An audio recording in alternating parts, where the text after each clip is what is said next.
Joining us now, Virgin Orbit's president and CEO Dan Hart, who's live at the company's California factory, where they are currently working on 6 new rockets. Dan, thanks for joining us today. Well, good morning. It's great to be here. Let's talk a little bit about that rocket behind you, 70 feet tall, or long, I guess I should say, called Launcher 1.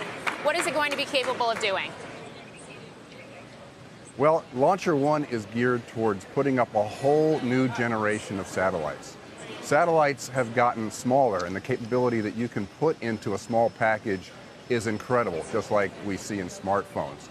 So Launcher 1 will go up on the wing on a 747 and put about 300 kilograms of payload into low Earth orbit, which will serve a whole bunch of customers, from communications to Earth resources to science.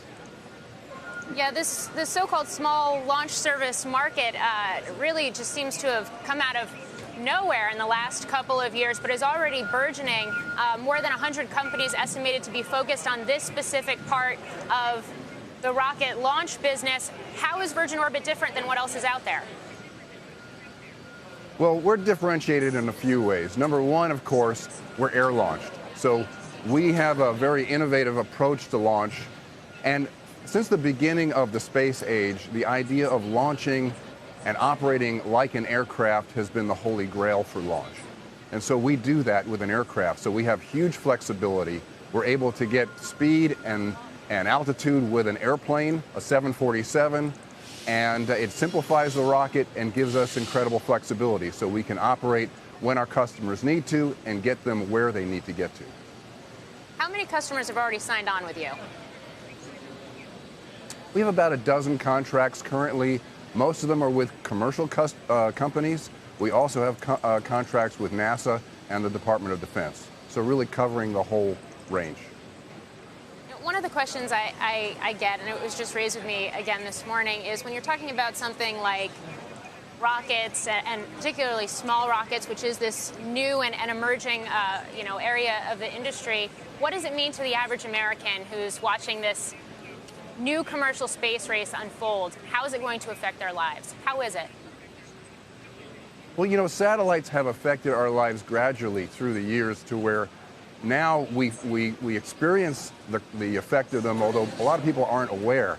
I mean, we navigate using satellites, we communicate using satellites, the information we get about our environment, and as we go forward about our businesses, about resources, we'll have better communication across mobile devices, aircraft, ships, the Internet of Things.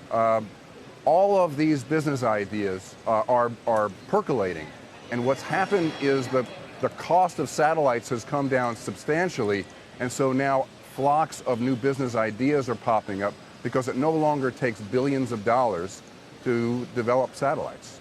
It can be done at a fraction of that. Yeah.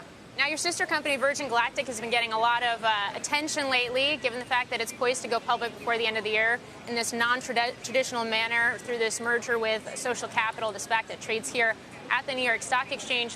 What are your plans for Virgin Orbit? Would you go public when the time is right?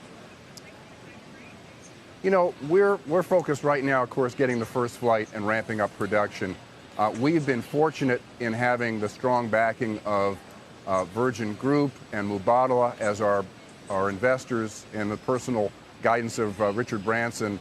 You know, as we were looking forward, we are talking to some investors. There's been a lot of interest as we've been demonstrating the hardware and the system quite publicly. And there's a lot of interest in space in general. I mean, we look at the current economy for space, it's about $350 billion. Goldman Sachs, Morgan Stanley both predict a space economy of over $1 trillion within the next 15, 20 years. So there's a lot of interest. A lot of people are coming and asking how can they participate.